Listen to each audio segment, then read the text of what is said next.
Ponto de Vista. Apoio Grupo Mendes.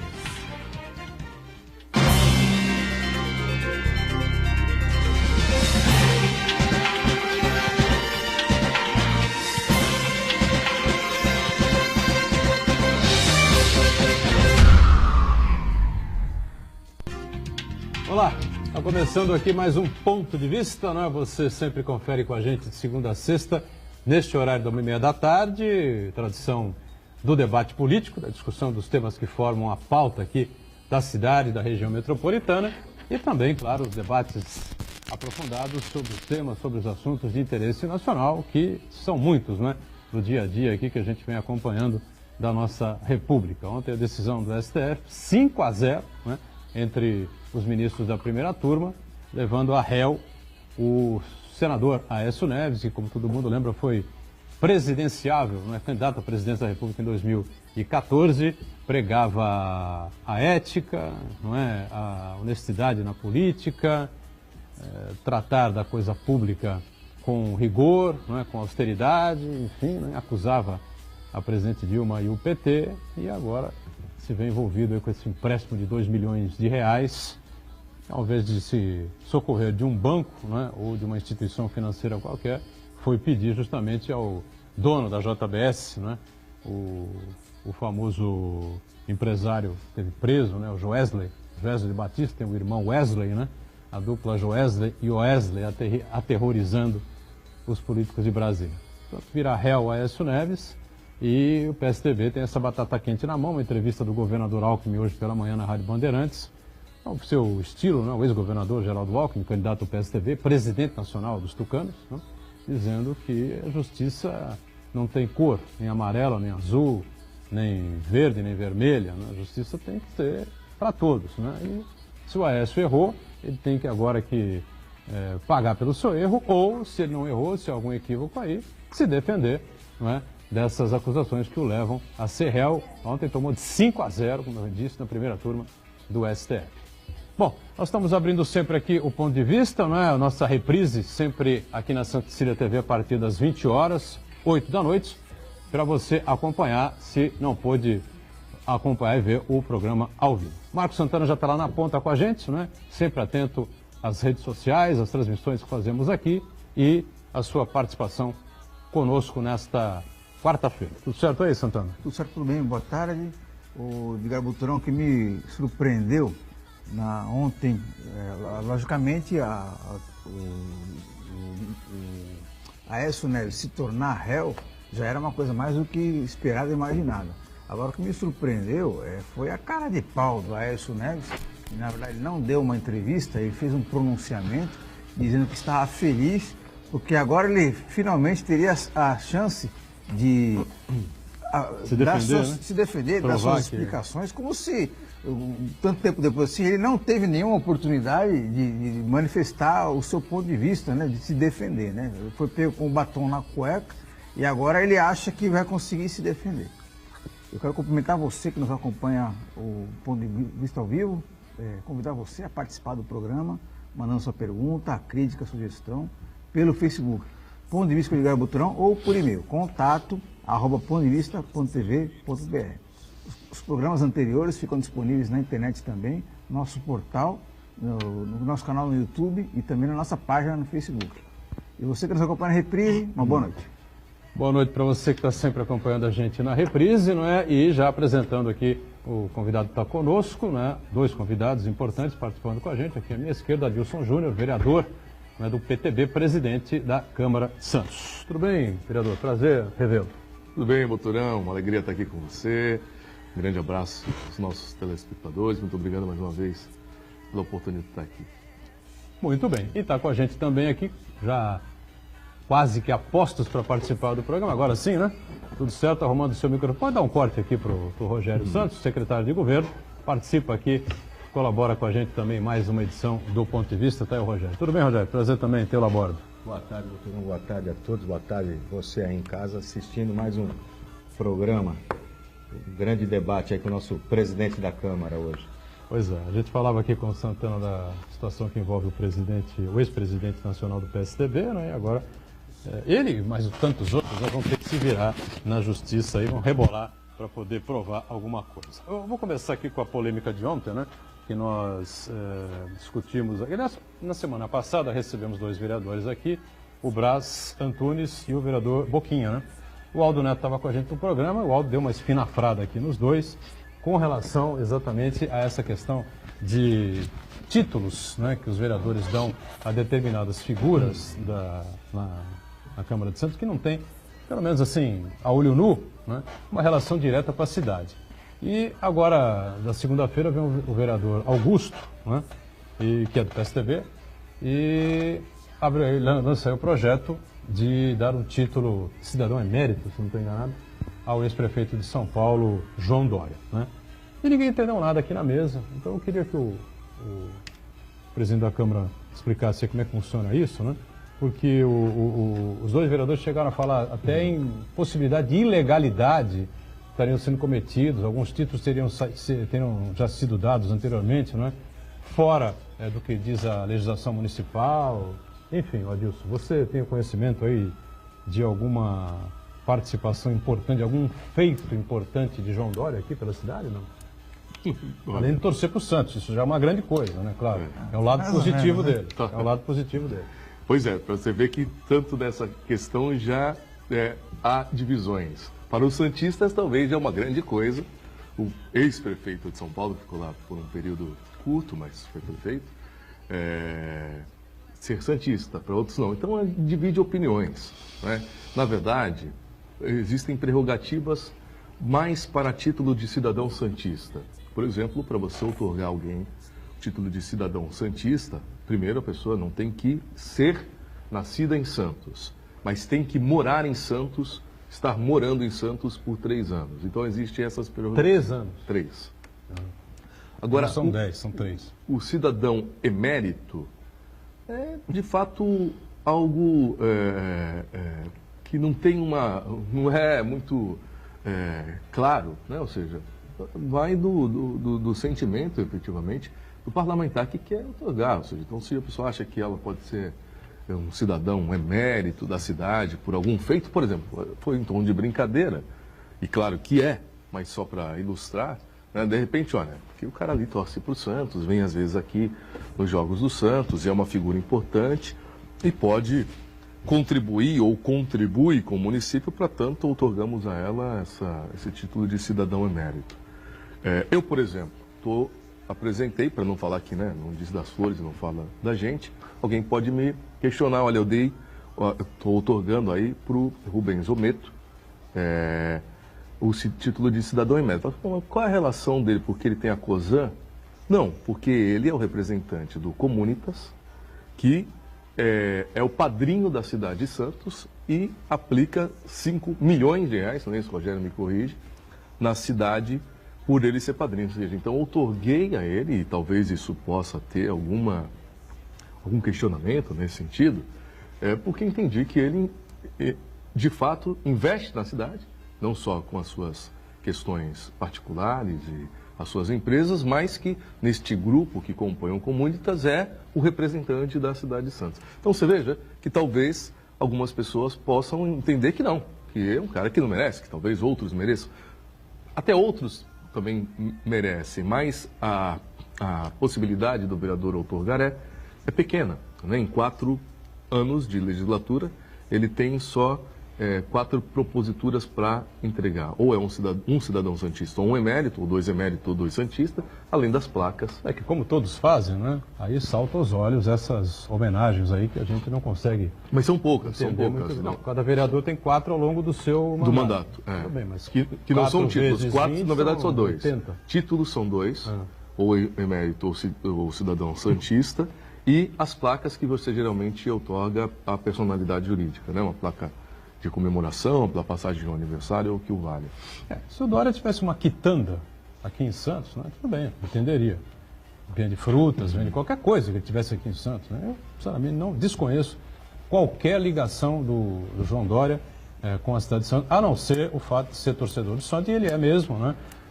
Acho que já foi até conselheiro, corre até a possibilidade de ele querer ser presidente do Santos um dia, enfim, né?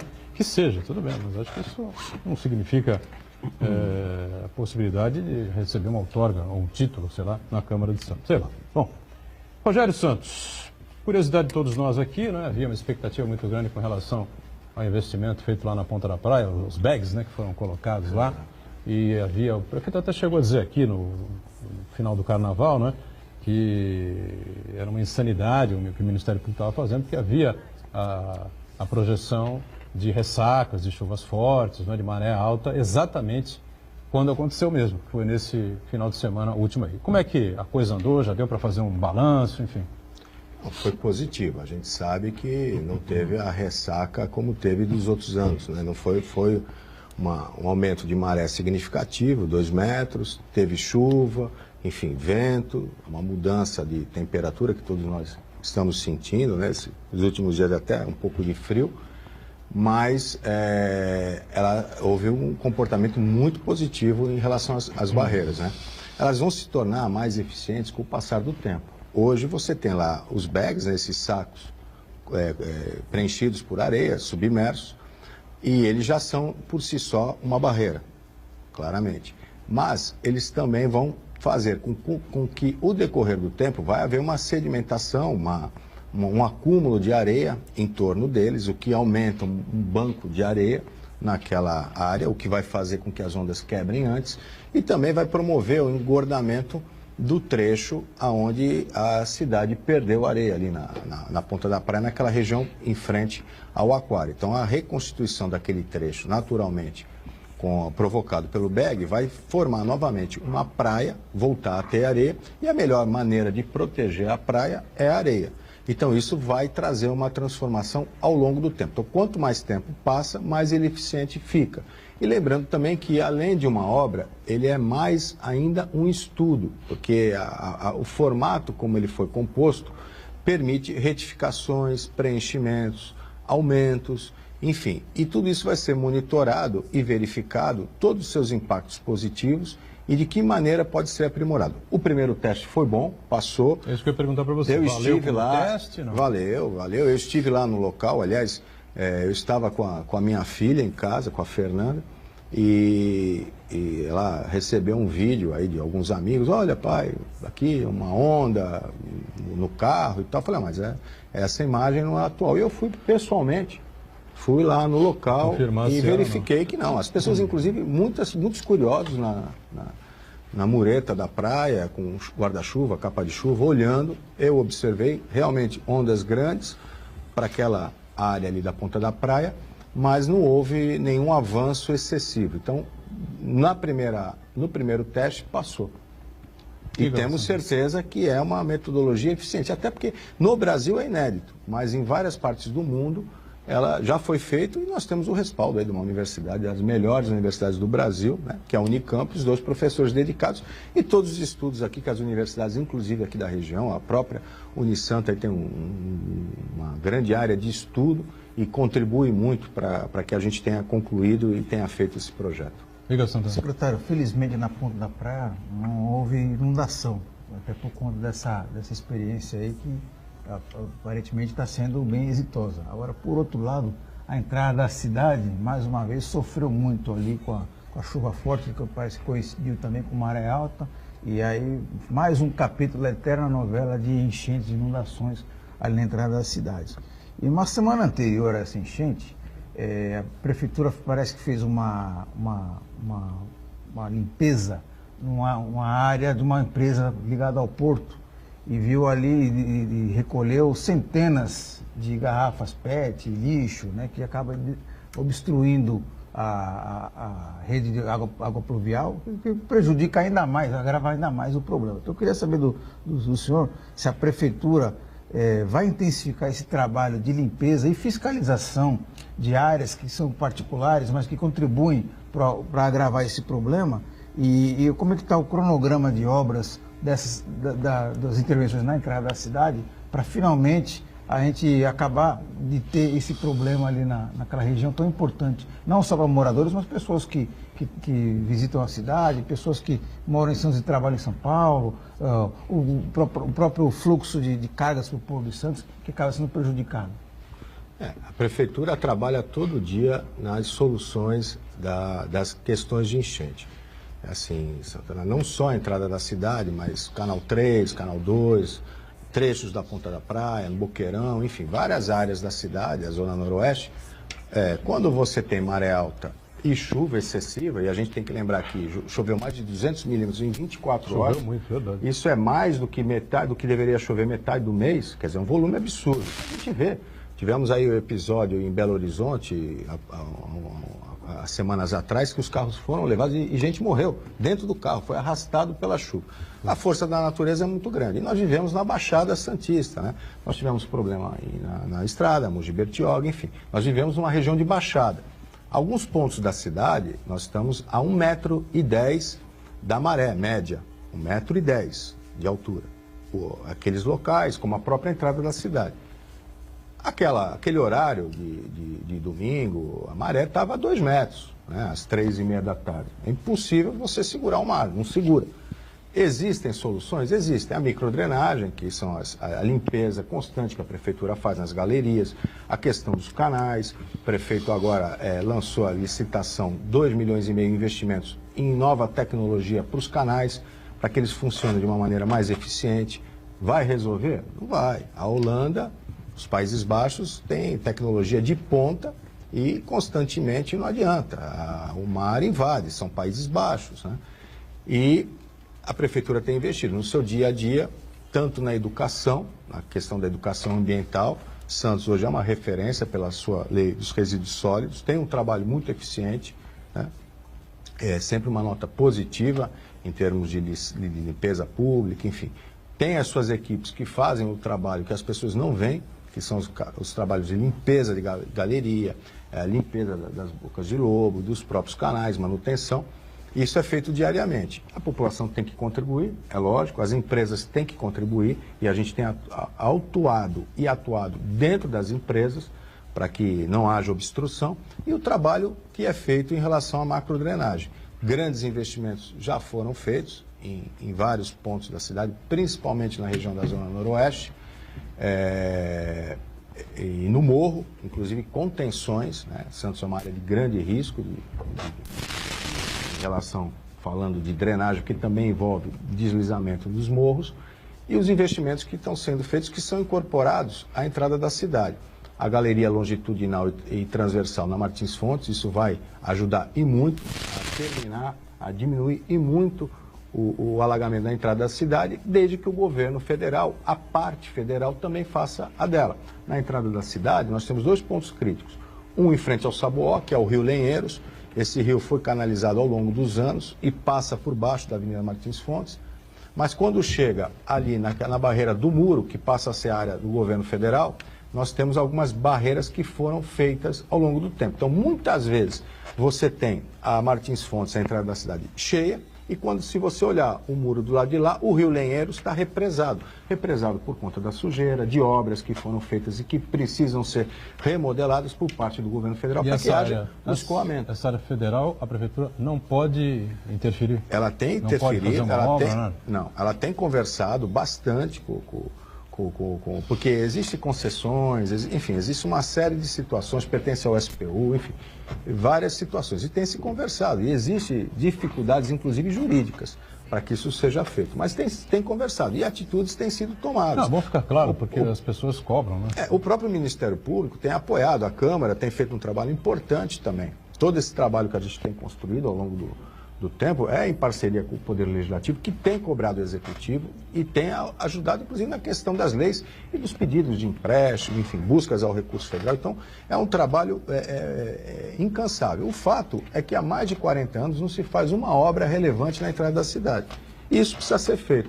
Eu tenho o cronograma desse trabalho, o prefeito, no dia 7 de janeiro de 2013, 6 dias depois de empossado, remeteu a carta-consulta justamente para solicitar esses recursos que já estão liberados ao governo federal. E só no ano passado, no fim do ano passado, é que nós conseguimos licitar a primeira etapa, né? que é essa etapa que inclui os corredores de ônibus. Temos a etapa 2, também já em execução, a etapa 3 em licitação, que é o viaduto, e que vai ter essas grandes obras de drenagem, mas isso é uma coisa muito complexa. Só o projeto, os projetos para ficarem concluídos, projeto executivo, que foi a custo zero, e quem fez o projeto para o município foi a DERSA, o governo do estado, deu, sem custo nenhum para o município, demoraram 4 anos para serem feitos. Fora todo o licenciamento, e pasmem, até licenciamento e avaliação arqueológica teve que ser feito. Então, o Brasil, infelizmente, a burocracia emperra e emperra muito, como emperrou, Santana, na própria início de execução dos bags na ponta da praia. Deixa eu ver o senhor Adilson aqui. Tem alguma coisa a acrescentar ainda com relação a esse tema, né? Que afeta todos nós, né? Incomoda todo mundo. É claro, eu já brinquei aqui outro dia com o Flávio Jordão, né? Quando a gente falava dos problemas dos moradores de rua, né? Imagina se o secretário Flávio Jordão liga para o prefeito, a gente tinha 60 moradores de rua, e agora? 120. Porra, vamos abrir uma champanhe aqui em casa, vem cá, vamos comemorar. Né? Imagina, o Rogério liga ao prefeito, está completamente alagado a Zona Noroeste, o pessoal está boiando. Vamos fazer chama o Adilson, presidente da Câmara, estourar uma champanhe. Qual é o prefeito de sã consciência que quer ver a sua cidade alagada? Né? Qual é o prefeito que quer ver gente sofrendo aí, morando ao relento, debaixo de chuva, debaixo de sol, né? Morando aí nas praças, né? Claro que ninguém quer esse tipo de situação na sua cidade, né? Nem o presidente da Câmara, nem vereador, nem ninguém, né? Claro que não. Então... Os problemas estão aí, precisam ser resolvidos, mas as dificuldades, como o Rogério disse, são sempre enormes, imensas, né? Exato. E essa conscientização precisa ter da população também, não só na cobrança, que eu acho que é legítima, né? Mas esse entendimento, é importante isso. É saber como as coisas às vezes acontecem, que não é da noite para o dia, tampouco é fácil.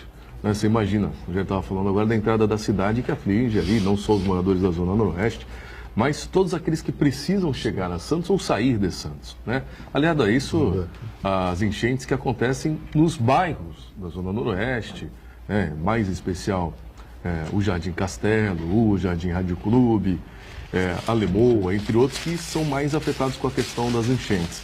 Isso é o que também nós, e em especial a Câmara, quase que diariamente busca soluções e tenta ofertar soluções para o Poder Executivo. Eu falei na última sessão, inclusive, isso. Eu acho que depois de alguns anos a gente vê algumas questões saindo do papel. Né? Aliado a isso, a entrada da cidade, que efetivamente agora começa a virar realidade, né? Não está mais só no campo do projeto ou da discussão, isso é uma realidade. Penso que a gente tem aí a questão da ponta da praia, por exemplo, que foi um arranjo bastante positivo, ou seja, você ter recursos que não saíram do caixa da prefeitura, e sim oriundos de multas que o Ministério Público trouxe. E a universidade, é isso que, por exemplo, eu discuto bastante, falei na última sessão, falo com o prefeito, com o Rogério, para a gente aliar esses entes, né? Para que a gente possa ter todos nessa sinergia de buscar soluções também para as enchentes que assolam, em especial, os bairros da Zona Noroeste. A entrada da cidade, eu acho que a gente agora vai ter uma melhora significativa, né? Ou seja, por conta das intervenções que terão, mas a gente precisa de aliar também a universidade, o campo universitário, ou seja, de tentar achar soluções que não conseguiram colocar de pé nos governos anteriores, é verdade, quando o governo do Papa ainda, por exemplo, falava do Santos Novos Tempos, que é um projeto talvez que pudesse solucionar, mas fora da nossa realidade, em especial da realidade econômica. Um projeto complexo, caro, né? Ou seja, mas que um dia possa se tornar realidade. Enquanto isso não existir, quais são as soluções mais rápidas, céleres que a gente podia encontrar? Talvez se esses entes todos se reunissem, né? E aí eu acrescento em especial as universidades, para que a gente possa dirimir esses problemas e dar mais dignidade, em especial aos moradores que sofrem com isso. E a gente sofre também, não pense que não. Eu por exemplo, tenho essa realidade dentro de casa. Eu, nessa última enchente, tive pai e mãe que já passaram do campo dos 60 anos, tendo que tirar água dentro de casa. Não me sinto nada confortável com uma situação como essa. E, claro que a gente quer ver a melhora da nossa cidade, em especial dessa região. Vamos fazer o nosso intervalo? A gente volta na sequência daqui a pouquinho. Até já.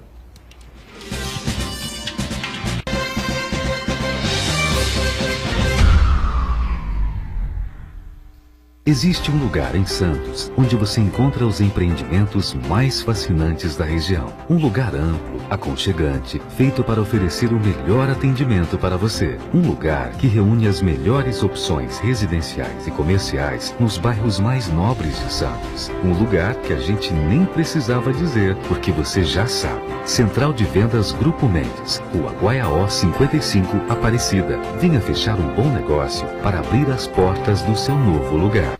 Santa Cecília TV no canal 52.1 HD. Se você ainda está com dificuldade de sintonizar a Santa Cecília TV em alta definição pelo sinal digital, você precisa escanear os canais da sua TV através da autoprogramação no seu controle remoto. É bem simples e você sintoniza os nossos programas com qualidade digital de imagem e som sem pagar nada por isso. Santa Cecília TV 52.1. Escaneie e sintonize a maior programação regional da sua TV em alta definição. A Unisanta oferece 4 cursos de mestrados inéditos, recomendados pela CAPES e com professores altamente capacitados. Mestrado em Ecologia, Engenharia Mecânica, Direito da Saúde e Auditoria Ambiental. Aproveite descontos especiais e financie 50% do valor das mensalidades. Inscrições e informações www.unisanta.br/mestrado. Universidade Santa Cecília, primeira da Baixada em ranking mundial de pesquisas científicas.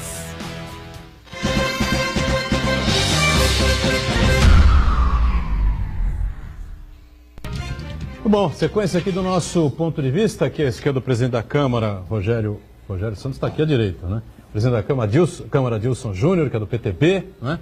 O Rogério Santos, secretário de governo conosco também, Marcos Santana atento aí às redes sociais. E eu queria dar uma sequência aqui. O assunto também é polêmico, a gente não entendeu absolutamente nada do que aconteceu. O termo de ajustamento de conduta, um TAC, do Ministério Público, do Meio Ambiente, especialmente, com a CODESP, né, com a Companhia Docas do Estado de São Paulo, em relação aos armazéns de 1 a 8. Isso vem sendo discutido, debatido há, sei lá quantos anos, 20 anos, 20 e tantos anos, né, para que o governo federal, a União, enfim, repasse à Prefeitura esses armazéns para que a Prefeitura pudesse fazer um projeto mais interessante ali, envolvendo a área central do município e tal, né? E de repente veio essa notícia. Afinal de contas, excluíram a Prefeitura, foi isso, Rogério? Não, nesse primeiro momento foi um documento assinado pela CODESP e o Ministério Público Estadual, de uma reivindicação que o Ministério Público há bastante tempo faz em relação à revitalização daqueles armazéns e da região, que para a Prefeitura ali do Valongo é muito importante no aspecto turístico. É um primeiro documento, eu acredito que isso vai ter avanço, até porque, primeiro, existe um tombamento, então isso tem que passar pelo próprio Condepasa, né? Pelo próprio órgão municipal que trata das coisas de tombamento e dos projetos que virão aí. O TAC que foi feito com o Ministério Público coloca aí o restauro de 4 armazéns e a demolição de outra área para que haja aí uma área de lazer e que conversa bastante com a lei de uso e ocupação do solo que o município vai encaminhar agora para a Câmara. Está em fase de votação no Conselho, mas vai para a Câmara e tem essa questão da revitalização do centro e que aquele parque de armazéns realmente são importantes dentro da estratégia de revitalização turística do Valongo e de toda aquela área em frente a esses armazéns. Existe a questão que o terreno é da CODESP, está em sessão a CODESP, mas é o SPU também vai ser ouvido. Enfim, é um trabalho que inicia, o importante é começar, não dá para ficar abandonado do jeito que ficou esses anos todos. Se esperava pelo mergulhão, que não aconteceu, não há dinheiro, investimento para isso, o Adilson bem falou, a gente precisa buscar alternativas e parcerias para que as coisas aconteçam. Então, vai se fazer de uma forma mais simplificada, se resolver o problema do entroncamento ferroviário e revitalizar aquela área, que é importante. Ali nós temos as passarelas de travessia dos pedestres para acessar as lanchas, que fazem a travessia com a área continental, com o Guarujá, enfim. ali tem é uma área muito estratégica e muito importante. É o primeiro passo. A prefeitura, lógico, tenho certeza que vai ser ouvida, enfim, até porque tem que ser ouvida, é a área da CODESP, do SPU, mas é área urbana, né? Então, haverá aí um avanço nos projetos e a gente acha que está no caminho certo. Eu perguntei recentemente aqui num dos programas, alguém consegue acessar, né, os 8 armazéns ali, transitando só por área federal, sem passar pela área do município? Acho que não, né? Não tem jeito, né, Deus? Porque, de qualquer forma, tem que estar na consultar área a prefeitura. Em algum momento, mesmo o término do viaduto de entrada dos caminhões, tem um trecho que é urbano, aliás, tudo é urbano, né? É área que pertence à União, mas é trecho urbano. Tem a parte hidroviária também, que de certa forma pertence à União, ao município, ao Estado, enfim, há um compartilhamento aí de ações e, portanto, essas ações vão ser compartilhadas com a maior tranquilidade. Agora, a gente tem certeza disso. No mínimo, para deixar barato, assim, uma indelicadeza de não se convocar o prefeito, o secretário de governo ou o secretário de meio ambiente, um representante da Prefeitura de Santos para essa discussão, para esse TAC. A Prefeitura não encarou assim, o prefeito não encarou assim? A gente não entende o que motivou esse TAC dessa forma que foi composto. Não tem problema. A gente, ao longo do tempo, a gente tem conversado com o Ministério Público, a gente vai apresentar os projetos ao Ministério Público sempre, e o Ministério Público tem ajudado muito o município. Esse caso, por exemplo, da Ponta da Praia, o Ministério Público destinou o recurso da multa, foi muito positivo. E em outros casos, né, essa mesma questão da entrada da cidade, o Ministério Público tem apoiado o município a convocar os entes que estão na área federal para que também façam a sua parte. Ele tem apoiado o município nesse sentido. Enfim, e tenho certeza que a gente já apresentou o projeto dentro da Lei de Uso e Ocupação do Solo previamente ao Ministério Público, que envolve questões de área, de tombamento, de interesse urbanístico, e a própria CODESP.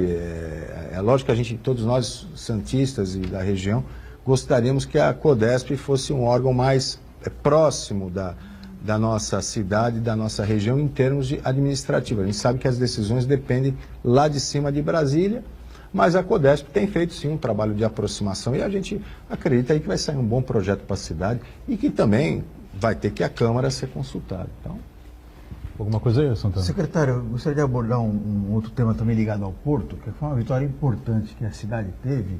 Mas só queria o Adilson tem alguma coisa a completar? O projeto citou a Câmara, vai ter que avaliar também essa questão dos armazéns, enfim, só para ouvir a sua... Não, acho que... O Rogério falou bem. Tem um estranhamento aqui, não só meu, como o Santana também, de todos nós aqui. Não me lembro quem estava. Aliás, o Braz e o Boquinha estavam na mesa aqui, se não me engano, a gente discutiu esse tema também. E ambos também se surpreenderam, estranharam. Acho que os vereadores todos estranharam. Eu me lembro você falou sabendo pelo jornal, né? Pelo jornal, Você falava de temas. Eu me lembro no meu primeiro mandato, ainda que havia uma discussão, e me recordo que o senador Aloysio Mercadante, ainda vindo a Santos, estavam pedindo isso para que interferisse, que o governo federal passasse a concessão do 1 ao 8 para o município, né? Mas de fato de se estranhar. Primeiro que, é um TAC e vai ter que fazer uma intervenção. Penso que o Porto não vai usar mais 1 ao 8 para uma intervenção do ponto de vista de atracamento de navios. Se não é algo que foge do escopo da CODESP, né? Se não é para navios, vai ter que ser uma outra atividade.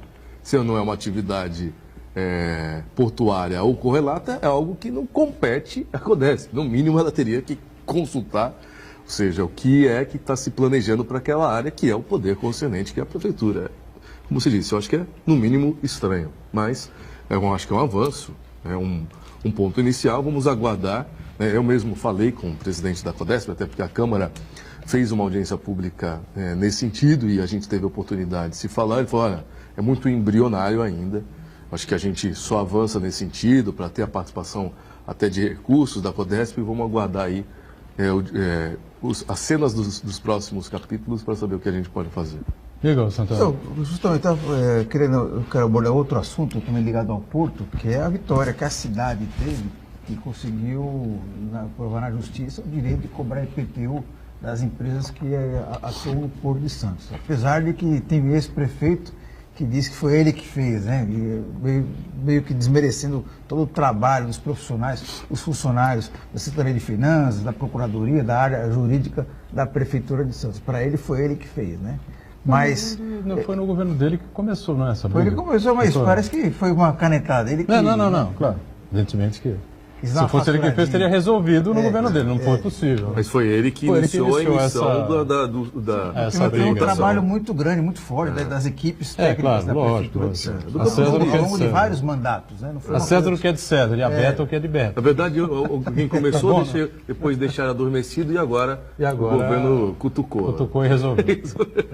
Então, eu queria saber do Rogério Santos se já foi definido a partir de quando as empresas vão ter que pagar, né, retroativo, há quanto tempo as empresas vão ter que recolher esse tributo. E para complementar, o Martinho Leonardo participa com a gente aqui e ele pergunta se esses valores devidos pelas empresas estão previstos no orçamento e se tem a possibilidade de uma parte desses recursos serem investidos no Hospital dos Estivadores. As empresas, elas têm que... Já ano passado, o Supremo já tinha decidido que elas teriam que pagar o IPTU. Então, esse ano já foi emitido o carnê. Né? Algumas não pagaram, até agora nada. Outras até pagaram, poucas pagaram à vista, entendendo o momento que o município precisa, empresas parceiras do município, que entenderam o momento que é de investimento, com todas essas dificuldades que a gente vem falando, mas o Supremo já tinha decidido que tem que pagar. A gente estava falando dos armazéns, né? É um exemplo claro. Pertence à União? O terreno pertence à União. Está cedido à CODESP? Está cedido à CODESP. Mas é área urbana.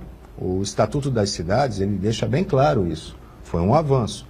E o Supremo já tinha decidido ano passado que elas têm que pagar, sim, até por questão de competitividade. Como é que um terminal portuário dentro da área da CODESP, tendo lucro, não paga IPTU e um outro terminal que é fora da área do porto organizado, da CODESP, paga tributo. Então, até essa questão da competitividade desigual foi levado em conta. Então, já se sabia, as empresas já sabiam que esse ano tem que pagar o IPTU.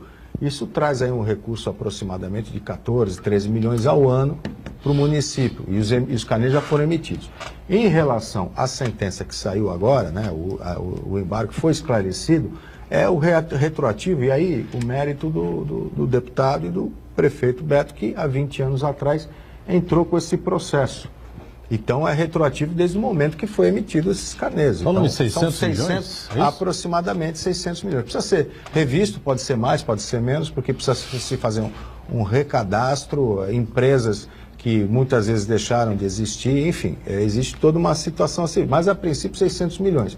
E é lógico que isso vai ser aí, o prefeito abriu o canal, o diálogo com as empresas, para que seja discutido, ninguém quer prejudicar nada, agora não dá para ter um discurso, olha, o município, mais uma vez, cobra do setor portuário o custo Brasil. O custo Brasil que fique reduzido pelo governo federal, porque as pessoas vivem na cidade, o prefeito defende a cidade, como foi o caso do ISS. Se alguém tem que diminuir tributo, é o governo federal. Hoje, o governo federal fica com mais de 60% do que o Brasil arrecada. E o município fica com 10%. É muito pouco. Cada vez que nós temos que fazer uma obra, né, tem que ir lá em Brasília, com o chapéu, pedir recurso para entrar da cidade, que é dinheiro financiado, e o governo federal liberar. Quer dizer,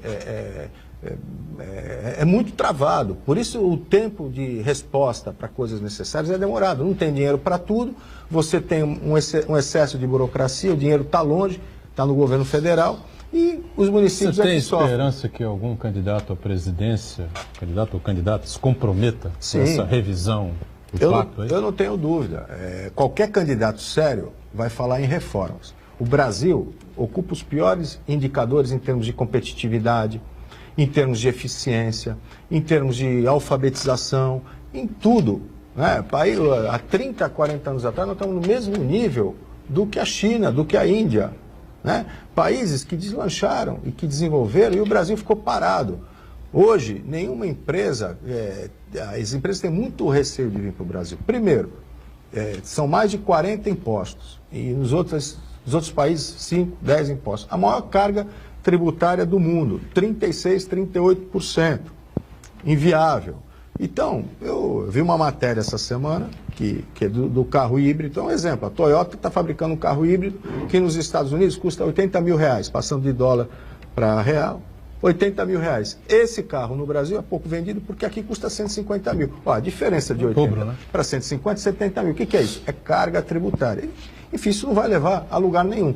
Então, ou o país muda o pacto federativo da distribuição. Primeiro, o enxugamento dos tributos de uma maneira mais razoável e equilibrada, né? Segundo, a questão do custo, né? Do custo Brasil, que é o custo da máquina pública. Nós tivemos, ano passado, um déficit de 120 bilhões do governo federal no déficit primário, né? Ou seja, gasta muito com pouca eficiência. E uma grande reforma em várias leis, senão o país não vai para frente. Qualquer candidato sério tem que falar em transformações. O imposto tinha que ficar no município e dependendo da capacidade de arrecadação, dependendo do tamanho desse município, ele faria o seu percentual, o seu repasse percentual ao Estado e à União? O Pacto Federativo ele é importante. O governo federal ele tem que centralizar algumas ações. É o caso, por exemplo, da saúde. A saúde, nós temos o SUS, instituído através da Constituição de 88. Nós tivemos um prefeito em São Paulo, Paulo Maluf, que quis instituir, há uns anos atrás, na cidade, lembra? Umas cooperativas, um plano de saúde, e saiu do SUS. Olha, foi um desastre, foi uma pirâmide, né? Começa bem e depois termina mal. E isso é um grande risco, né? Isso é um risco absurdo. Então, há algumas questões, como saúde, educação, embora a educação seja feita no município, o governo federal não investe em educação, é só em nível superior, o Estado no ensino médio, os municípios no ensino básico. Mas as políticas municipais, e elas são reguladas muitas vezes pelos recursos. Então, alguma coisa, sim, tem que estar centralizado, porém, essa divisão é muito desigual. Cabe sempre o ônus ao município. E aí se fala custo Brasil, quando o prefeito defendendo a população, aumentando impostos que não aumentou, como repôs o caso do ISS e cobrando o IPTU, é justo que a população santista pague parte da operação portuária? Santana falou, é impossível chegar, o Adilson, você também, doutor, é impossível chegar no porto sem passar por área municipal. É impossível que um caminhão que vai para o porto não cause um estrago no viário municipal, nem que seja num trecho pequeno. Então, o santista, a população da cidade não pode ficar dividindo o custo operacional do terminal portuário. Então, é justo isso, várias empresas entenderam isso, reivindicam, lógico, o custo do Brasil é exagerado, mas que seja diminuído lá no governo federal, não aqui no município. E a questão do ISS, o prefeito enfrentou com bastante segurança e pensando na população. Já era 5%, há 20 anos atrás, a maioria dos portos no Brasil cobra 5%, e a Câmara entendeu desse jeito, aprovou defendendo a população. O porto é importante, gera emprego, é a economia, é porque a nossa cidade foi fundada e se desenvolveu. Mas ele também tem que contribuir com a população de Santos, que sofre com o impacto de ser uma cidade portuária. Vamos para o nosso intervalo e a gente retoma aqui a sequência do Ponto de Vista em instantes. Até já.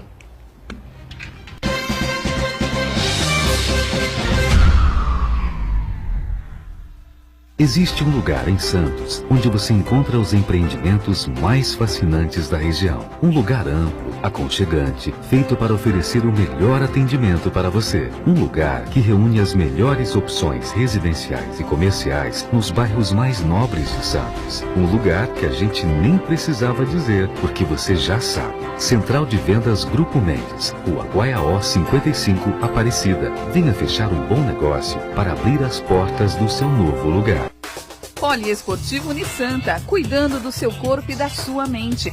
Natação a partir de 2 anos e meio, capoeira a partir de 3 anos, voleibol, hidroginástica, musculação, basquete, futsal, karatê, judô, handebol e tênis de mesa.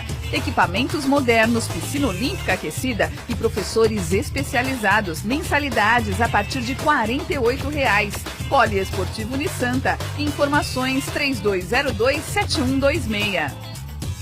Vem aí o maior evento esportivo universitário do estado de São Paulo. 35º Jogos da Unisanta. Dia 3 de maio. Abertura dos Jogos com a escolha do Rei e Rainha. e de 4 a 24 de maio acontecem as grandes disputas. 35º Jogos da Unisanta. Realização: Universidade Santa Cecília. Promoção: Sistema Santa Cecília de Comunicação.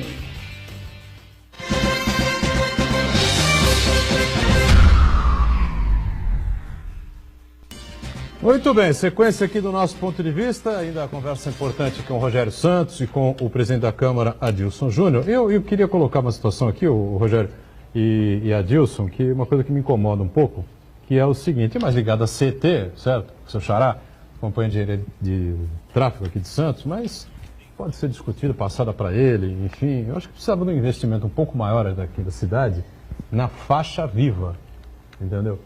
Eu acho assim, aquele escrito ali na rua, faixa viva, no asfalto apenas, né, fica à vista do pedestre.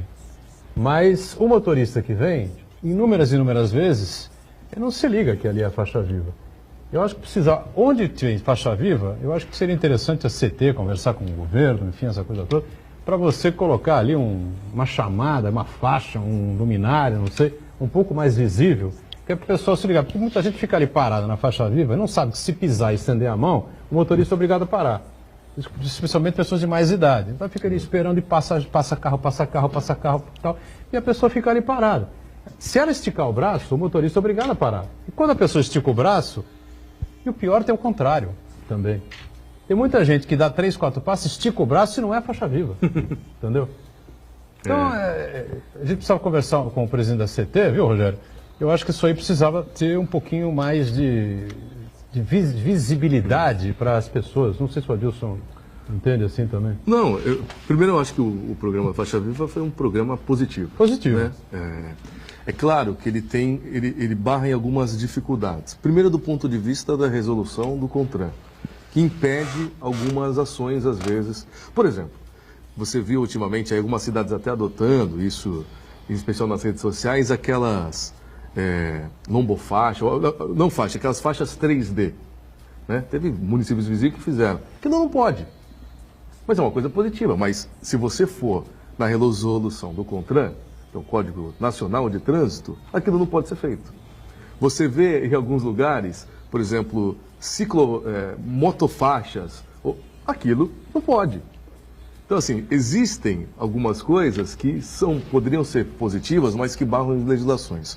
Aliado a isso, acho que o Faixa Viva ele ganhou, ele, como eu disse, é bastante positivo. Eu faço até aqui uma questão positiva para o prefeito de São Vicente, Pedro Gouveia, que adotou lá também. Por qual razão? A gente é uma cidade metropolitana. Ou seja, se uma cidade só aplica... Imagina o cara que vem da Praia Grande e vem tu lá com a mão estendida, ele não sabe o que é o Faixa Viva.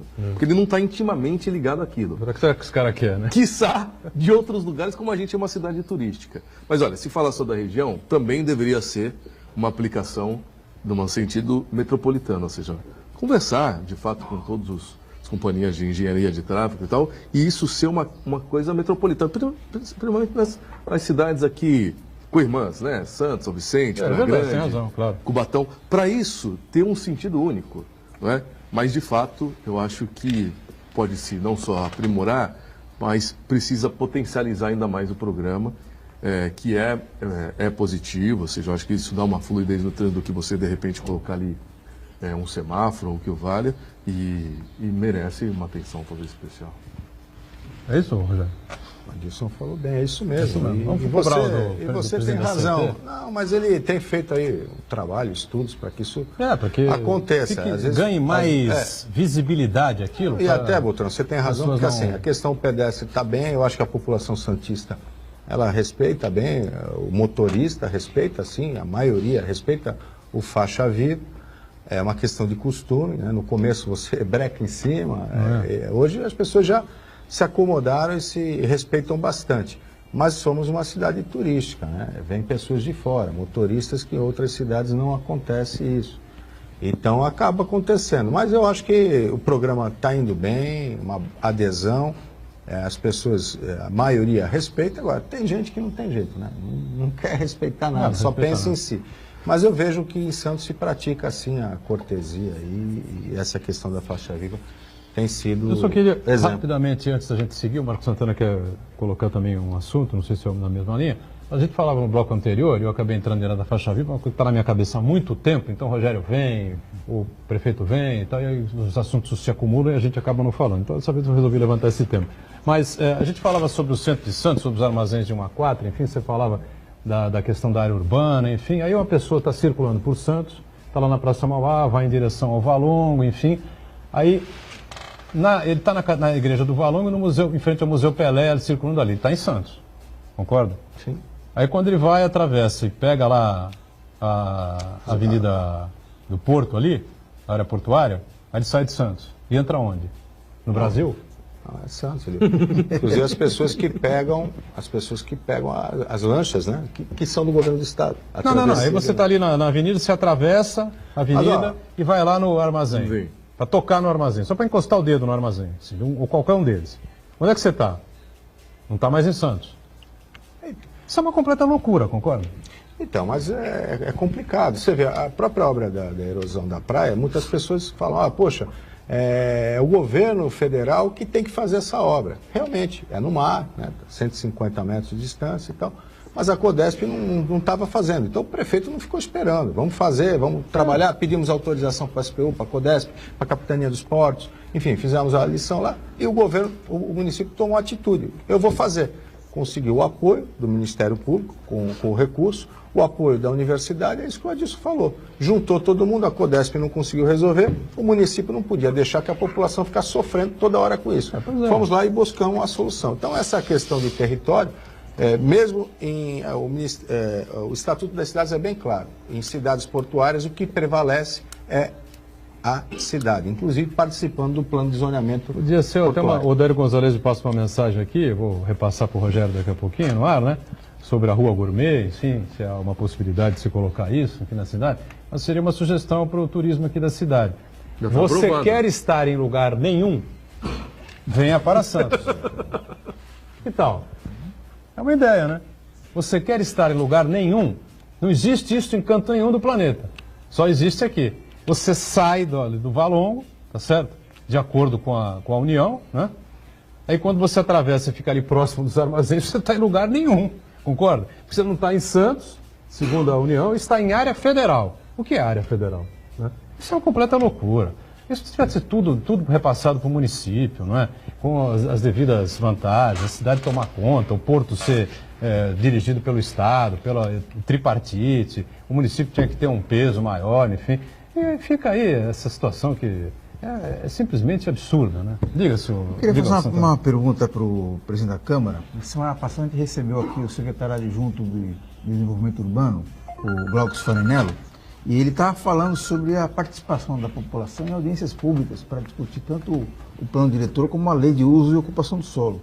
E a gente sabe muito bem que a Câmara de Santos também promove diversas reuniões abertas à população para discutir temas muito importantes. Então eu queria saber do presidente da Câmara como é que é feito, qual critério utilizado para marcar os horários dessas reuniões para poder que mais pessoas participem e também como essas audiências hoje elas são divulgadas para permitir que mais pessoas participem. Perfeito. Na verdade, assim, hoje a gente, os números do ano passado mostram que a gente tem o maior número de audiências públicas já realizadas na história da Câmara. Acho que isso se dá pelo momento político e tal. Isso, então, a gente só tem um auditório para fazê-las, que é o auditório Zeni de Sá Goulart. Então, elas têm que ser divididas, né? Por exemplo, eu saio daqui do programa agora e tem uma audiência pública que foi promovida por mim agora às 15 horas. Então, ela tem um tempo de duração, a próxima só se dá às 18 horas. Então, o parlamentar vê o tema que queira e realiza. Hoje a gente só tem um único espaço. Talvez nos próximos anos, a gente já está dando andamento aí no anexo da Câmara, um novo prédio, que já foi começado um projeto na outra mesa, e a gente está dando andamento para justamente abrigar um novo auditório, além de outros espaços que a Câmara já está com escassez, né, para que possa dar mais possibilidades de debate em diversos temas. E a divulgação ela ainda é bastante tímida, porque a gente não tem possibilidade de publicizar isso de uma forma como gostaríamos. Então ela usa dos seus recursos, recursos da sua página, na internet, ou cada parlamentar usa dos seus recursos de comunicação para fazer. Esperamos mudar. Aliás, estamos muito próximos de mudar isso e poder comunicar mais à população. Terça-feira a gente publica o edital para a contratação justamente de uma empresa de comunicação, né, para dar uma retaguarda justamente nessa comunicação da Câmara, porque ela pouco ainda se comunica, porque a lei não permite. Isso foi uma questão feita na minha gestão, aliado à mesa diretora e aos demais vereadores. A gente colocou isso no planejamento, que a gente chama de rubrica no orçamento, ou seja, porque mesmo que queríamos ou tivesse recursos para isso, não poderíamos porque a lei não pedia, porque você não tinha previsão disso na lei de diretrizes orçamentárias, tampouco no orçamento. Então, desde que eu assumi, a gente colocou isso ano passado, hoje já é uma possibilidade esse ano, trabalhamos ao longo desses meses para atender a legislação e segunda ou terça-feira a gente deve estar com esse edital na rua.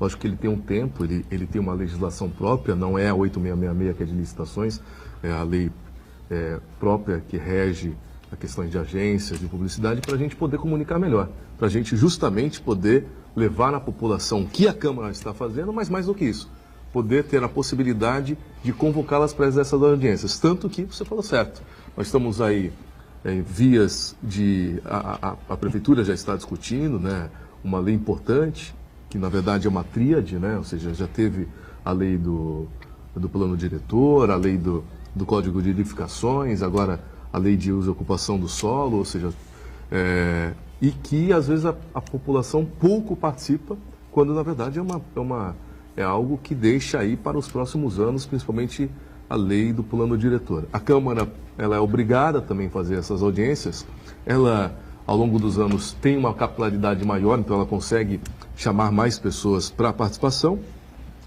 nem sempre, lógico, que discute a esse tema, porque ainda é pouco popular, digamos assim, pouco conhecido, mas a gente não tem instrumentos de deflagrar como gostaríamos esta comunicação para as pessoas participarem. Mas penso que a gente também deve deixar esse legado de pelo menos a Câmara ter essa possibilidade de comunicar melhor com os seus munícipes. É sempre importante, né? Tudo que é realizado no poder público, seja ele no legislativo, no executivo, precisa, claro, ser publicizado para a população entender e poder acompanhar da melhor forma. Diga, Santana, está interessado em outro tema? Outra questão que agitou bastante os meios políticos da cidade é que vários políticos mudaram de partido recentemente, até por conta da janela eleitoral, né?